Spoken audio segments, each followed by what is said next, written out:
What is going on, Cultiv8 family? Welcome back to another episode of the podcast. I hope you've all been having a good week so far. I am recording this on a Tuesday, so that means I had a big weekend of Pride this weekend. The first ever time I went to Pride was actually in Brighton, and I definitely never really felt quite right there. I never really felt like I fit in. My friend Alex, who goes under the name Sweet Cowboy Blues, actually made a shirt once that says, "I don't even fit in at Pride," and I would absolutely say that summed me up.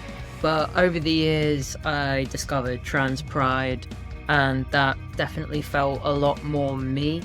And ever since I started going, I have been to some sort of pride event every year, and it's never always really been the main corporate one because, again, it just doesn't feel like me. But I have definitely found different pockets of pride where it feels more like my people and my community. So I went to my first one in Leeds this weekend. I kicked the weekend off by going to this underground drag show that was by an organisation called Age Of, and it was awesome. I spent all night in a room full of queer and trans folk watching some really cool local drag. The next day I did actually go to the main pride, and it was cool. I didn't really watch the parade. I just kind of hung around. I saw lots of friends, and I ended up at the local cooperative space that we have in Leeds. It's called Wolf Chambers, and that was just one big massive party, and that felt like my people. That felt like the pride that I wanted to be at for sure. And I definitely feel like I've missed out on so many years of pride. Like, I never got to be a queer kid that got taken to pride. I never got to be a trans kid that wore a trans flag like a cape, and a part of that makes me really sad. But then seeing all the younger people living authentically at Pride really did make me happy. So it's always a bit of a strange one, and sometimes I get a bit sad and a bit resentful, but then I remember that I'm making up for all that now, and I know there's going to be loads of you out there that actually feel in exactly the same boat as me when it comes to this stuff. So I was just soaking it up and being grateful for having these experiences now and having tools and the resources to live a lot more authentically. So hell yeah for that. If you've already had your pride or you've got one coming up this weekend, I hope you have an amazing time. Today I want to talk about stress, and the reason for that is actually that I am just really stressed this week, and I thought it would be cool to explore that because it's actually something that we don't talk about a lot. We always talk about what's stressing us out, but we don't often talk about what we do to make ourselves feel better in that moment. Now, the reason I'm stressed is because it is a week before my band's tour. I mean, it's not even a week anymore. I go in like 3-4 days. And there is a lot of logistical stuff that I have to sort out for my band every time we go on tour: van rental, advancing shows, like tech specs, riders, transport, rehearsals, all that. And I'm the only one that does it. So this week before every tour, I feel very on edge. My body is super tense. I often get muscle soreness, stress headaches, and all the while the week up to a tour, I'll be doing what I can to get ready for it, but I'll also be making sure that all of my people in Fuzz Culture Club and Cultiv8 are well taken care of and have programming, and just making sure that I have content to post as a content creator. So as a self-employed person, being a touring musician sometimes really fucking sucks when it gets to the week before tour. And I've noticed since the pandemic, I kind of have this dread that looms, and I guess that's a form of my stress for sure. So today we're going to talk about stress together, and we're going to talk about coping mechanisms and how we can work through it and identify the things that make us feel stressed when we know exactly what they are. So without getting into loads of science talk, because we all know what stress is, but when we narrow it down, stress is our reaction to a situation that might be dangerous or unsafe. And when we're in that situation, when it happens, our brain floods our body with stress hormones. That's cortisol and adrenaline, and that's why we feel it so hard and so deep. There's quite a few different types of stress, but the main two are going to be chronic and acute. So acute stress is the stress that happens in the moment. So it can come on over a period of like a few minutes or a few hours. So if something happens in that moment, that is your acute stress. But when we think about chronic stress, this is happening over a much longer period of time. And this is going to be a much bigger buildup of things all bubbling away that might be completely out of our control. And that causes us to feel that chronic stress day in, day out. That is part of a stressful lifestyle. Now, as we know, there are so many things that cause us stress. It would be hard for me to list them all, but off the top of my head, trauma, chronic illness, relationships, be that platonic, romantic, familiar, grief or caring for someone. I'm thinking about financial stress, the stress of not having stable housing or healthcare. Maybe specifically for a lot of us, that's going to be gender affirming healthcare because it's a huge source of stress not being able to have access to that. We could have work stress. We could have stress due to our gender dysphoria or our body image. And one that it will be relevant to most people that listen to this podcast as queer people would be minority stress or discrimination. So that could be transphobia, homophobia, racism, any sort of discrimination out there that causes people to hate on us. That is a very valid form of stress. And that's one that can be brought on by things that we witness in the real world that we live in, or things that we're seeing online, trolls, media, mainstream media, TikTok, everything. When I think about what the biggest stresses are for me, I definitely think it's working as a self-employed person. I run a business, I run Fuzz Culture Club. I want it to do well, but I need to be able to pay my rent and bills. But I also want to be an accessible business to the people that need it most.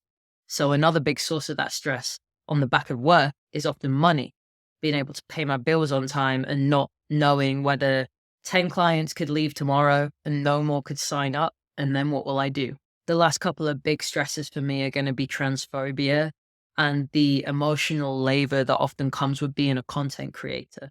The transphobia that I receive online day to day, the hate I get from trolls on TikTok, YouTube, Instagram, because of the type of content I put out in favor of helping the LGBT and trans community, can hit me really hard as a form of stress. And then often the emotional labor that's involved in having to explain myself over and over and over, which sometimes now I am choosing not to do because the emotional labor isn't always worth it. And that is a question I have to wake up and ask myself every day and make the decision of, am I okay enough to deal with this today? And as a person that works completely online and creates content for a living that helps people, some days I do have to choose that emotional labor battle, but a lot of days I am deciding now not to for my own well-being. And I know it's definitely the same for a lot of other content creators out there at the moment. And I know a lot of you also listen to this podcast. The actual sources of stress for everyone can be completely different. Things like insomnia, fatigue, brain fog, having lack of focus or not being able to concentrate. It can affect your whole digestive system. So you can have digestive issues, an upset stomach, you can feel nauseous. You might not feel hungry or have any appetite, but you also might end up overeating. Your immune system can actually weaken because the stress hormones zooming around your body are sending blood to all the important parts that need to protect you from whatever the stressor is. It can turn into long-term depression and anxiety. We can have super low sex drive. We can be overwhelmed. Then more physically, we can have headaches, stress ulcers, muscle soreness, and panic attacks. So although stress is very much seen as a mental thing that we have to deal with, it's also very, very physical and affects our whole body, not just our mind. When I was trying to think of the symptoms that I get the most in relation to stress, the two opposites are definitely insomnia and fatigue. Feeling absolutely exhausted but not being able to sleep, that definitely happened a lot. A few of you may know this, but when I was 23, I was attacked and robbed and held at gunpoint. And that was a long term of stress and anxiety for me for years to come. Still is a little bit now from a PTSD point of view. But I was so incredibly stressed from the trauma that my hair started to fall out. I lost a really big amount of weight. I was very, very depressed and anxious, and it was often very, very hard to leave the house. but it was also very, very hard for me to sleep. And I did have hallucinations quite often during the night. So that's obviously very different to a lot of the stresses I have now. And I think the difference between dealing with my stress 10 years ago when that happened and dealing with it now is that I know what all the triggers are. And I think it's really important that everybody knows what those triggers are that are going to help them preempt and work through their stress and ride it out a little bit more. And this is something that I've been talking about with a lot of my clients recently as well. Yes, there's loads of stuff that's stressing you out right now, but what are you going to do to look after yourself in this moment? This is the important bit, and this is what I want to talk about in this podcast. Now, often we're going to see people talk about stress and they're just going to recommend that we all be a little bit more resilient. But obviously, there are so many barriers to that. It is harder for some of us to be resilient to stress than others, because a lot of the time, when we don't have a lot of privilege, we can't control or move those barriers or stressful triggers in our lives. When you're super stressed out because you're caring for someone and have financial worries, or maybe don't have completely stable housing, being more resilient isn't going to help with that stress. It's not going to change the outcome. Living day in, day out with a chronic illness that really causes you stress, that's not going to be helped by you being more resilient, because that's there regardless. Being on a waiting list for gender affirming care for years and being distressed and stressed in your own body, you're not going to get through that by being more resilient. Being more resilient is not the solution to dealing with your stress, especially when we can't control those barriers. So I listed a few sources of my main stress a couple of moments ago. And what we might find when you're thinking about your own stressors is that often the thing that is stressing you out is so far out of your control. So it's important to know what makes us de-stress. So amongst all these different stressful situations that we find ourselves in, either that long-term stress or those smaller stressful moments that come up at different times of our life, what we want to realize about all of these is that sometimes the thing that's stressing us out, what we'll call the stressor, is often so far out of our control that we can't deal with that immediately. So it's really important to know what makes us feel calm, what makes us feel collected, what makes us feel safe. We don't want to ignore those signs of stress that we're going through and that we're feeling in our body. It is far more important for us to address that first than it is to dive headfirst into a situation that we can't actually control fully. A lot of the time, if we have an external thing that is stressing us out, whether that's work, healthcare, finances, abuse, discrimination, family, grief, trauma, anything, a lot of the time, our first port of call is to try and sort the stressful thing out, but we don't actually look after ourselves in that moment. But if we identify our stress triggers, although it doesn't solve the problem, it does mean that we can be a bit more prepared. So if you're dealing with a lot of stress at the moment, whether that's acute stress or chronic stress, what can be helpful is actually just making a list of what all the stress triggers are. So these can be things that happen repeatedly. Like there could be something that happens repeatedly at work, like your boss gives you too much to do or asks too much of you, or there's someone at your work that misgenders you every day. So these are the things that happen daily in our lives that we recognize as a key form of stress for us. We know that they're going to happen repeatedly, so we know that they're a trigger. Other triggers can be one-off events that just play on our mind a lot, like things that are looming. So this tour for me is a really big one-off source of stress, and maybe the next tour will be as well. But I know that that's how I'm going to feel, so it means I can be mentally prepared for it. Then we've got our ongoing stress. So things that we can't really control directly in our lives, like that minority stress I mentioned, transphobia, racism, homophobia, ableism, all these ongoing forms that we can't predict when they're going to appear or we're going to see one of those triggers. But if we know they're there and we know how we react to them, then we're going to know what we can do about it as a coping mechanism. And the last trigger could be something that we're worried will happen again. So for me, a big stressor is that one day I will get robbed at gunpoint again and have to go through PTSD therapy again. That's a huge source of underlying stress, and I think about that a lot. That, when that pops up in my head, is not pleasant and it's a trigger, but I can't control it, but I can deal with how I feel about it. Now, the things that help us feel calm, collective, safe, the things that help us de-stress are never ever going to be the things that ever solve our root of stress, if that makes sense. So if we're having a stressful problem at work or at home or with money, there's often very little that is going to help us feel better about it if the problem isn't going to be resolved instantly. So this is when we've got to build a little bit of a toolkit up to help manage all of those stresses and our feelings around. Because these are the things that are directly in our control, and these are the things that we can do to help ourselves feel better. So let's start off with those general self-care bits that can be non-negotiable for us, that will contribute to keeping our stress down a little bit.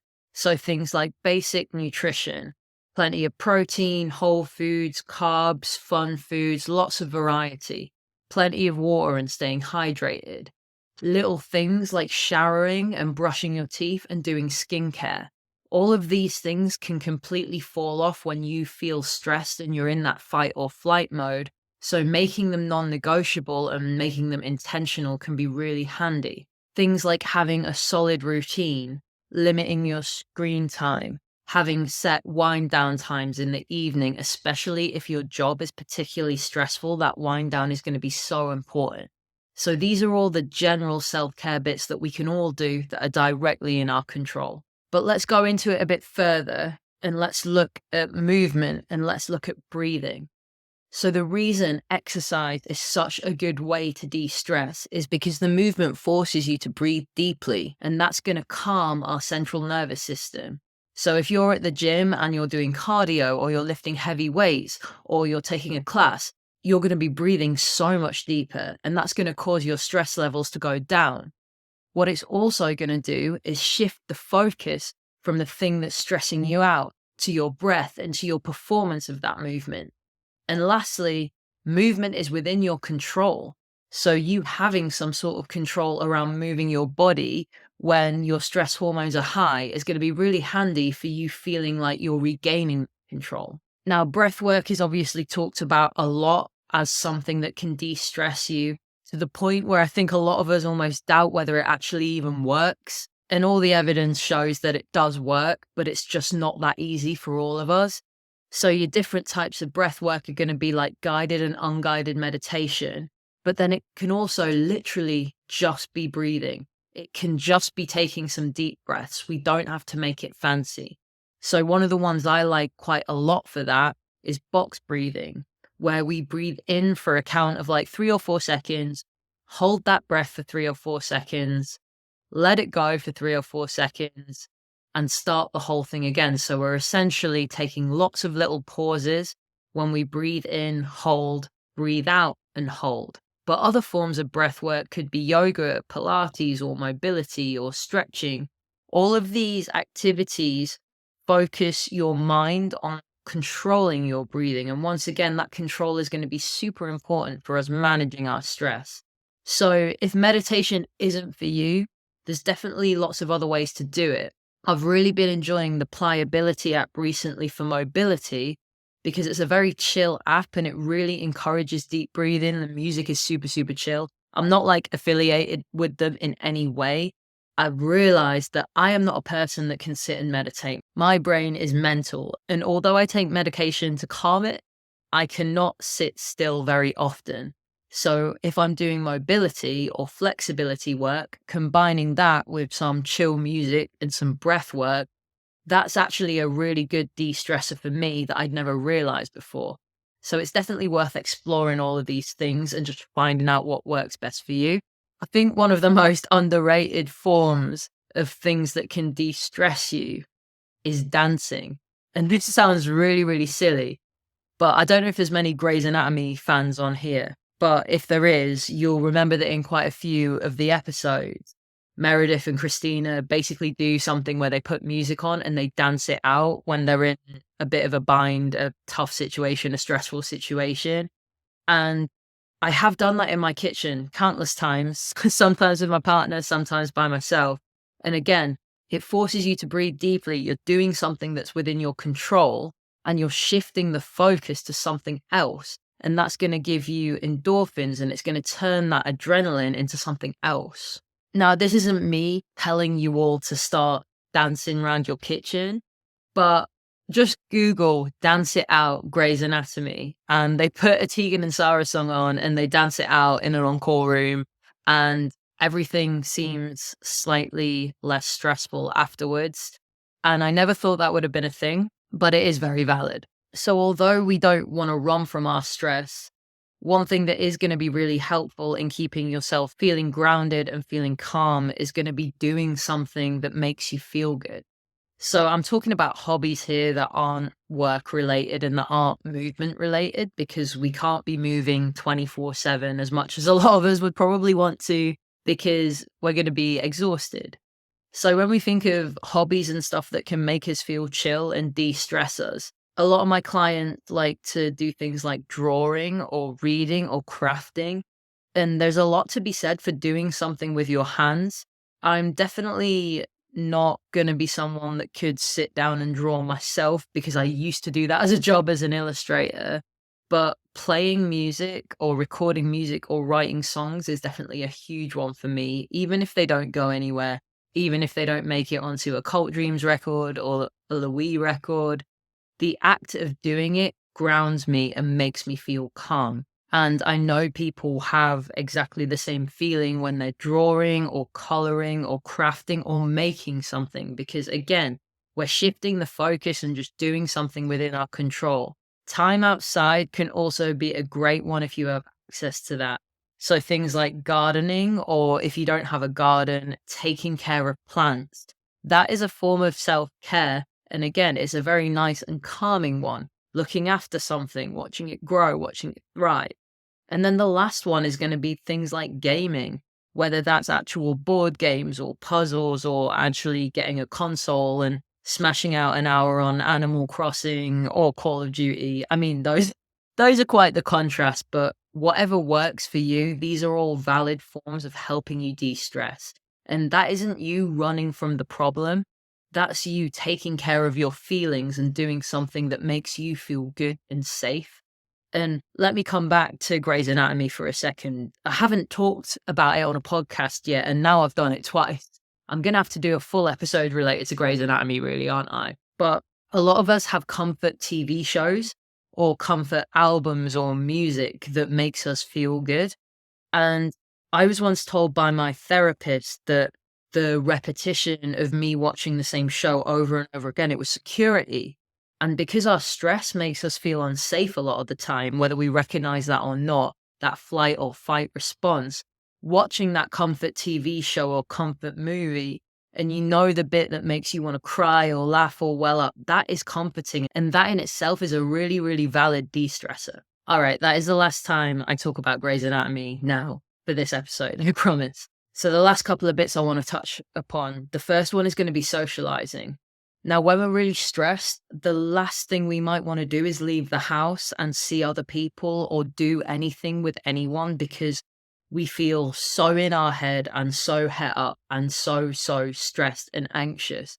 But connecting with other people, whether it's for a class or a support group or going for a coffee or going to see a movie, anything like that when you are stressed can be really, really helpful. And it might be that you go out to socialize and connect with other people, or it might be that you just take yourself out, and it might be a little bit of both. Different things are going to work for different people. And the last coping mechanism I want to talk about is affection.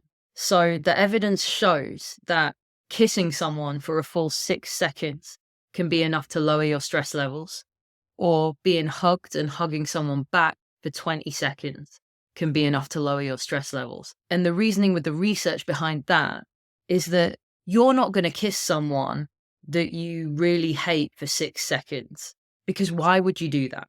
So if you're kissing someone that you like for a solid 6 seconds, that is going to make you feel safe and calm. And it's the same with hugging someone. When you meet a mate, you might just give them a quick hug. But if you very intentionally hug someone and hold them, sounds kind of daft, but for 20 seconds or more, that is enough to lower those stress responses.